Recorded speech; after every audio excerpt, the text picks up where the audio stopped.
Close Look is brought to you by Applewood Kia.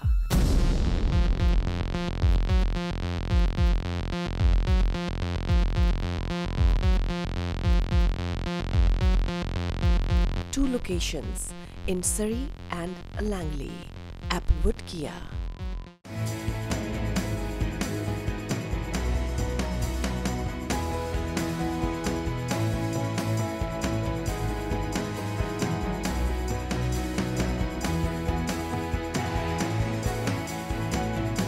Brighton College.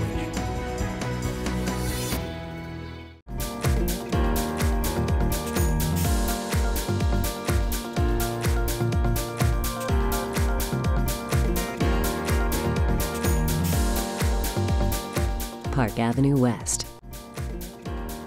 In Surrey. parkavenueliving.ca. Your work always tells a story. Let's have a close look. Oh, hello, hello, hey. Oh, hello,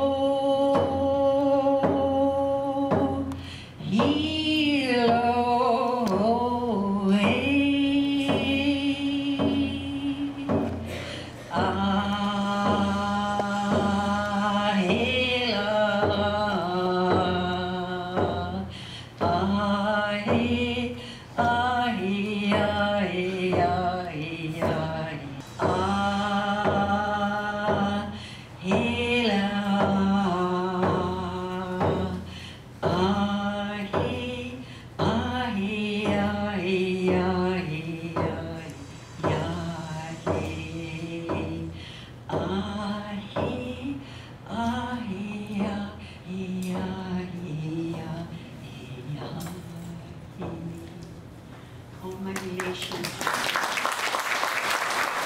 Hi, my name is Harvinder and I'm here with Angus, and I'm from Close Look, and we're here to talk to Angus about the event that we just witnessed right now, which is called 1 Billion Rising.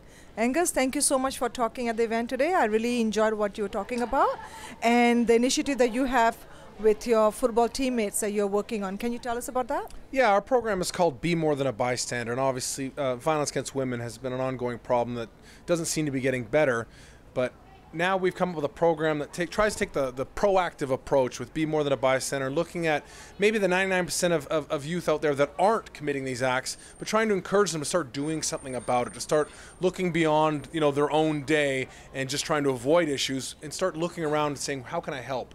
Asking the questions to their friends if they're okay, asking if there's something they can do, and going to seek help if you don't know what to do in the situation, and start becoming a leader. It's really a leadership program where you look beyond yourself and you say, I want my school to be a safe place, I want my community to be a safe place, and let's keep each other safe.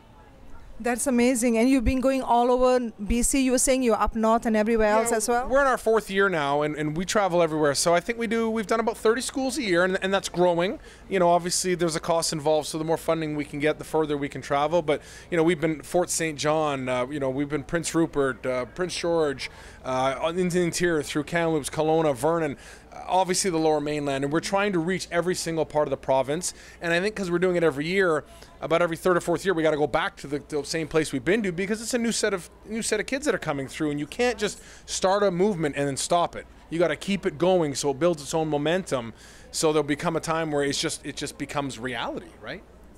You talked a bit about what your mom's message was. Can you just share that with us? Well, I have a very influential mother that. I'm one of 6 kids, and I was fortunate where I had a loving family, but my mom wasn't naive enough not to prepare us for the real world, and she wanted us to be leaders and people that could go out and make change, and there was always things that she would remind us of, and the 2 big ones for me was, if I ever grew up to be somebody that people would listen to, make sure you always use that to say something that matters. Especially today's world on social media, kids all have a platform to say whatever they want. Well, why don't you use that to say something that actually matters? And I got to become a football player where people would listen to me. So why not use this to do something good with the words I'm about to speak or the actions I'm going to do? And the other one was always that for evil to exist, all it takes is for good people to do nothing.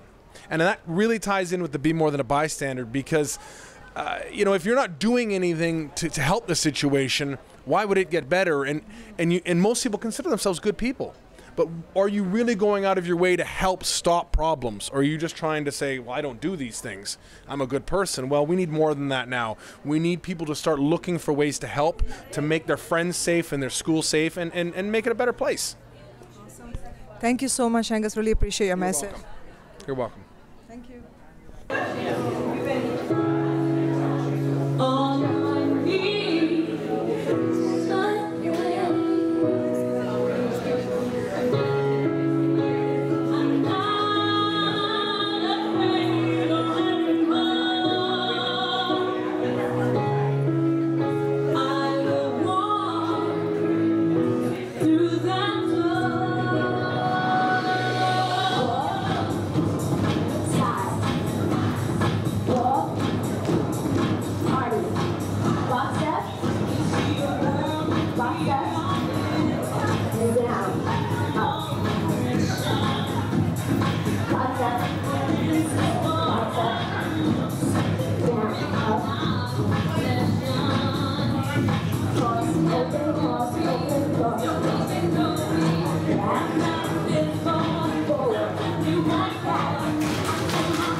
Harvinder, and this is Close Look, and I've got two young ladies here who just showed us how to do the 1 billion rising dance. I'm going to quickly, what's your name, my dear? I'm Wendy.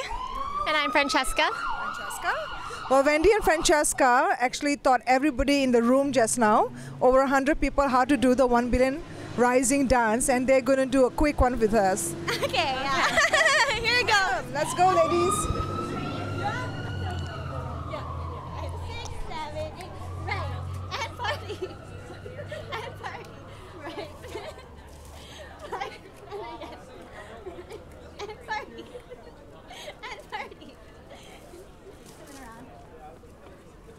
Break the chain.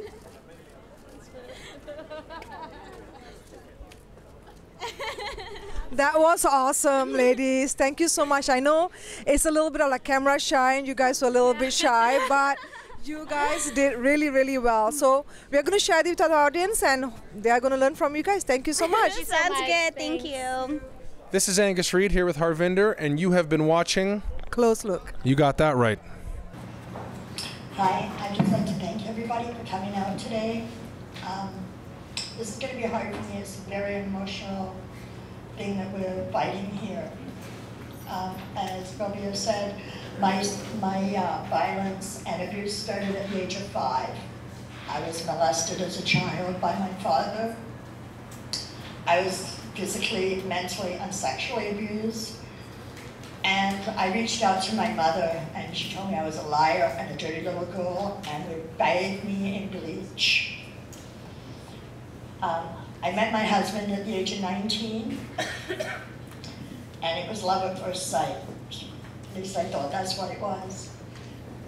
2 years into our relationship, I was being abused sexually, and he figured because I was his wife that it was my duty to have sex. He was afraid that I would leave when he went out. He would take metal coat hangers and wrap them around my neck and twist them and hang me over a bar and hog tie me. And I was left for 3 days in a closet.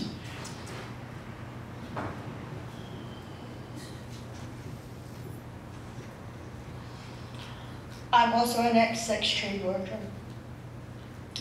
And I was picked up by a date one night in 1999.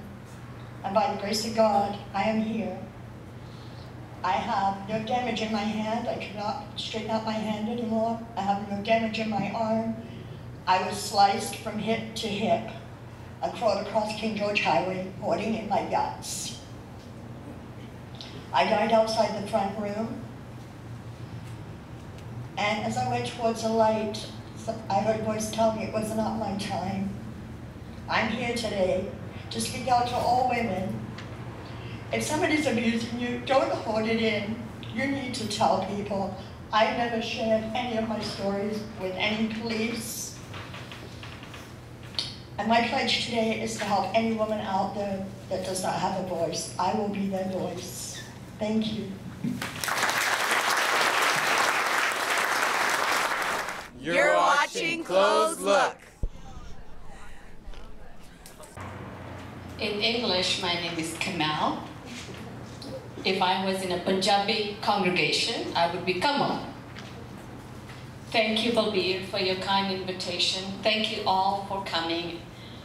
I'm humbled to be sharing my story today. I've become an advocate several years ago because I realized that there are so many of us that remain quiet. We choose to hide our abuse because we want to protect others. We choose to remain quiet because our family tells us not to bring shame on them. And for that reason, I stayed quiet. And as I tell you my story, those that don't know my story will know the magnitude of violence I suffered. And as a result of that, I've authored the book called Black and Blue Sari, working on my second book about my children's story. I married a man at the age of 18 who, for 12 and a half years, tortured me. My heart goes out to you, Karen, because I know what you went through. I was supposedly married to a very respectful, charming, wealthy, influential young man.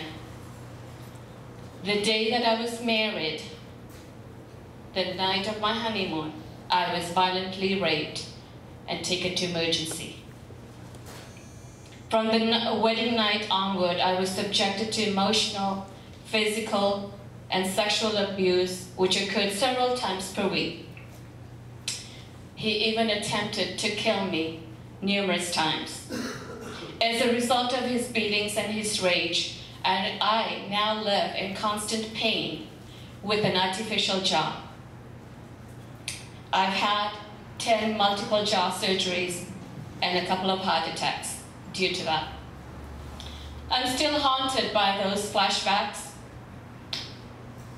I have to tell you that I'm a proud single mom of 4 grown children, 2 girls and 2 boys, and very, very proud grandmother of 2, and a very proud grandmother of a golden retriever.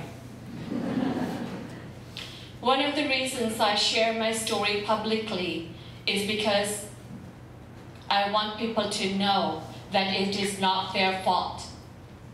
Victims are not to be blamed for what the perpetrator does to them. I get often asked, what can you alone do to stop this? I often use the illustration of the boy and the starfish. A man walking by a beach at sunset noticed a young boy in the distance This boy kept bending down, picking up something and throwing it back into the water. Time and time again, he kept hurling something into the ocean. As the men approached even closer, he was able to see that the young boy was actually picking up starfish that had been washed to the beach. One at a time, he was throwing it back into the ocean. The man asked the boy what he was doing. The boy replied, "I am throwing this washed up starfish back into the ocean, or else they will die because of the lack of oxygen." But the man said, "You can't possibly save them all. There are thousands on this beach, and this must be happening in hundreds of beaches along the coast.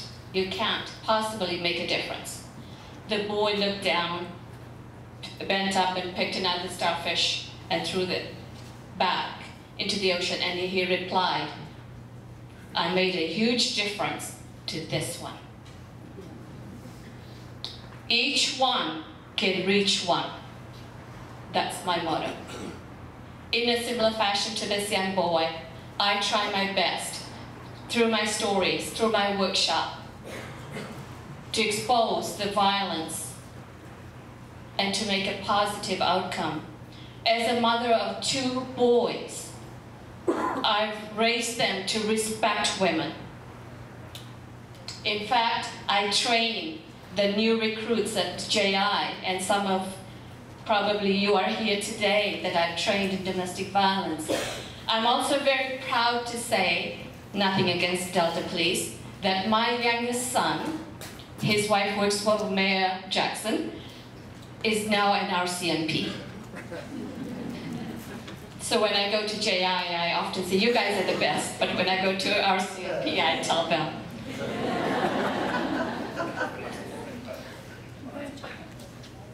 A lot of us live in isolation.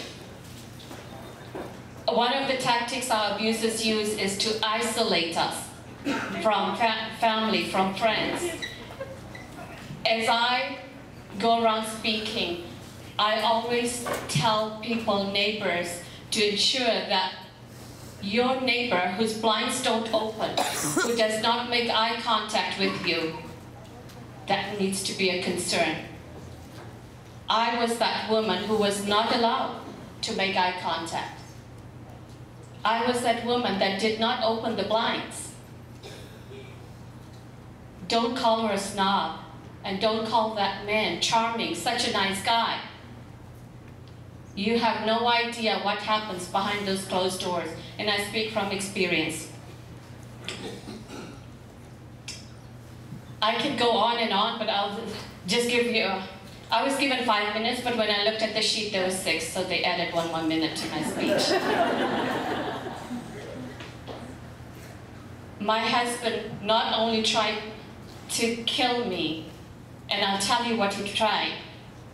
He tried to hang me by my sari, and that's one of the reasons my book is named Black and Blue Sari.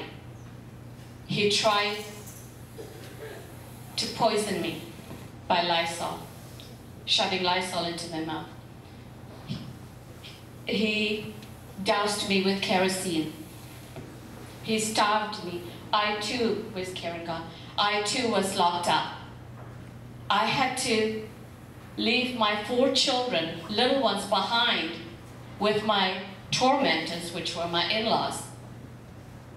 I did not see my younger 2 children for 2.5 years. And for those that work for border services, this is an old case, so I'm going to say it anyway. I kidnapped my children from another country and smuggled them into Canada. No border guards asked me, I didn't have to declare. Today, I've become strong. I'm not a victim, I'm a survivor. I'm a thriver. I will not give up.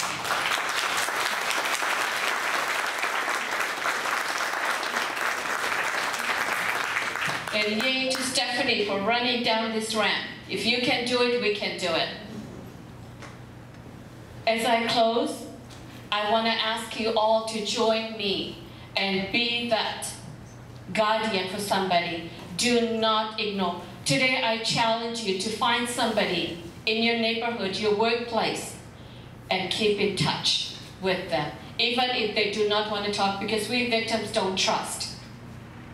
But I'm asking you to come alongside of somebody, one person, and let's make abuse history. As I end, last word, as I end, let this abuse not be so confidential that no one knows about it. Let's speak up and speak out. God bless you all.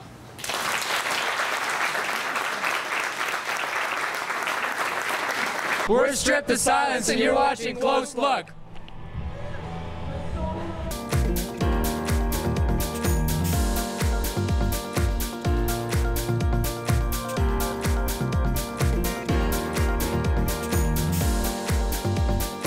Park Avenue West. In Surrey. ParkAvenueLiving.ca.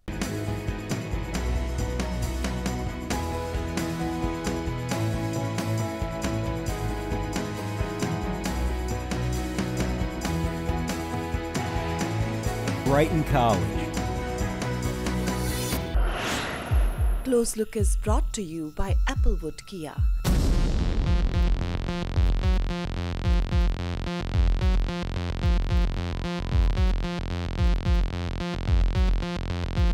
Two locations in Surrey and Langley. Applewood Kia.